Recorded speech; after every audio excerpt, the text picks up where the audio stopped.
From stem to stern, it was an aircraft of extraordinary beauty. Its Junkers Jumo 004 turbojet engines were state-of-the-art and mounted below the wing for easy access. The Tu-34 was initially launched from a T-shaped, three-wheel reusable trolley. High-speed taxi trials of the setup were successful, and the decision was taken to go ahead with actual flight testing. The skid provided a firm, suitable means of returning the plane to Earth. Landing runs were of normal length, but once airspeed died down, the jet invariably rolled to one side.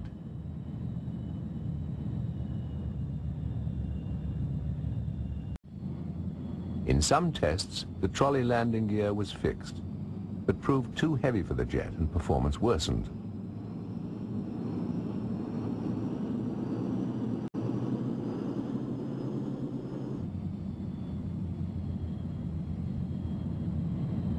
Some landings resulted in near disaster. Because of the trolley's high center of gravity, control was easily lost and damage often resulted. The trolley's brakes were not very dependable, and they were also sensitive to a pilot with heavy feet. During test landings and all takeoffs, the trolley's balloon-like tires acted as shock absorbers for the heavy machine. There were distinct advantages and disadvantages to the skid landing gear in the early AR-234s. With it, a pilot could touch down on dirt, grass, snow, ice, almost anywhere. But after that, he had little control and no brakes at all. Keeping the aircraft upright tended to be more a matter of luck than skill. That feeling of helplessness and lack of control often made the final seconds of a landing a nail-biting experience.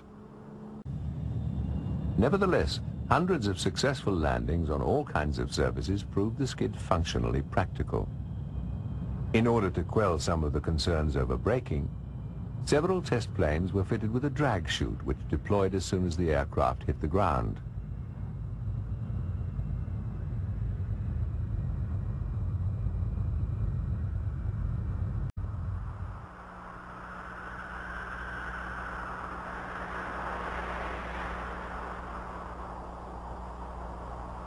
Mounted in a ventral canister, the chute did reduce the landing run and was incorporated as a standard feature on all AR-234.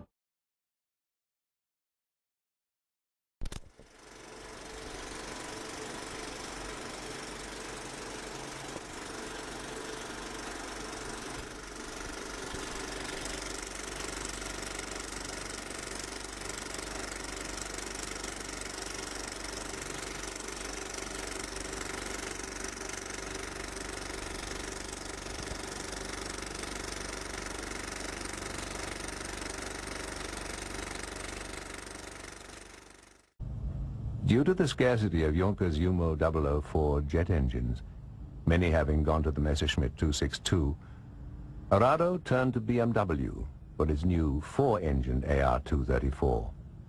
The 4 BMWs provided a higher thrust-to-weight ratio and gave the Blitz a little more power.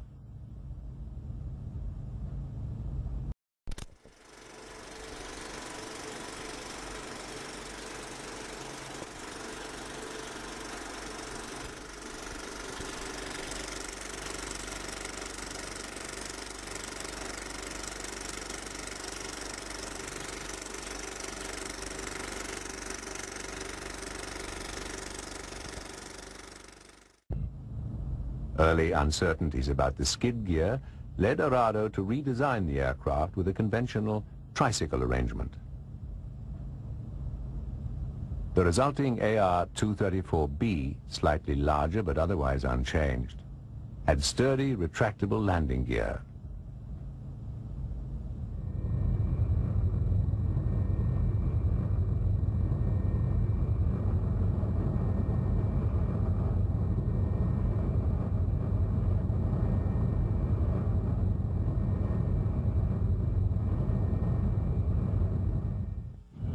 Typical of first-generation jet engines, both the Junkers and BMW power plants were extremely thirsty.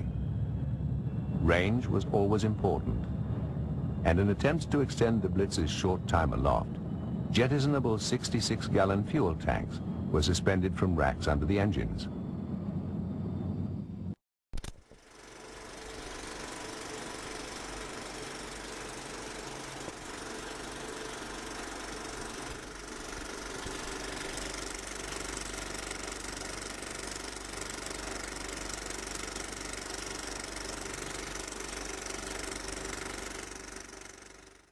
The plane's 814-gallon internal fuel load was carried in two flexible rubberized tanks mounted in the fuselage.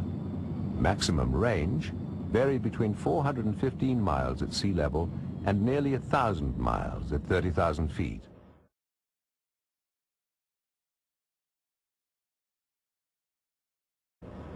The low thrust of the Junkers and BMW turbojets led to excessively long takeoff runs. Accordingly, the plane was often equipped with rocket-assisted takeoff, or RATO units.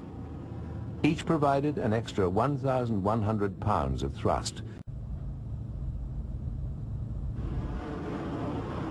The rockets vastly improved jet performance, but once ignited, there was no turning back. They could, however, be jettisoned in an emergency.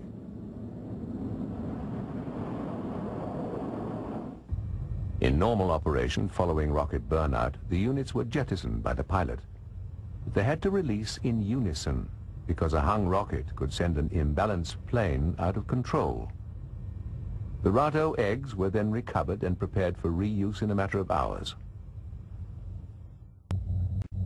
The AR-234 bomber, with 3 bombs and 2 RATO units attached, taxis out to the runway. 1 bomb is mounted under the fuselage, and 1 hangs from each engine nacelle.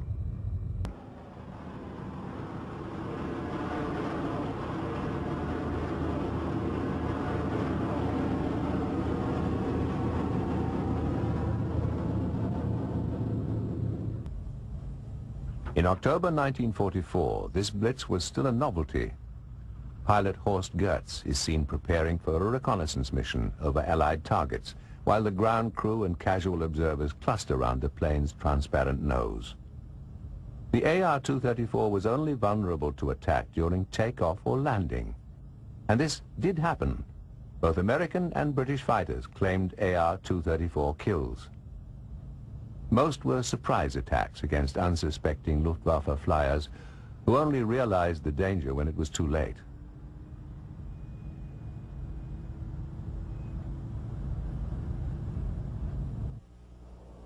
A Kettenkrad tracked vehicle assigned to Sommer's unit was used at Biblis during the winter of 1944 to collect jettisoned RATO pods.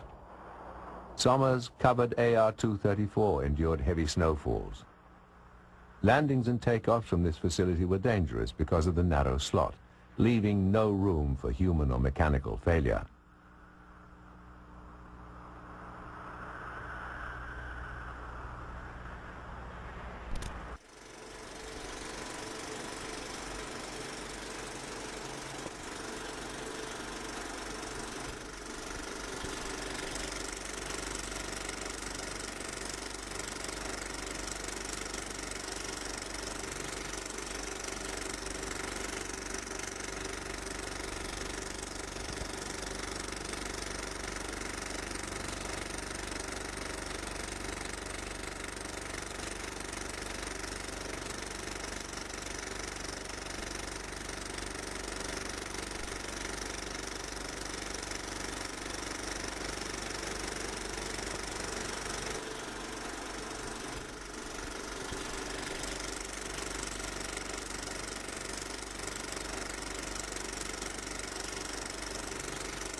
AR-234 missions continued unabated.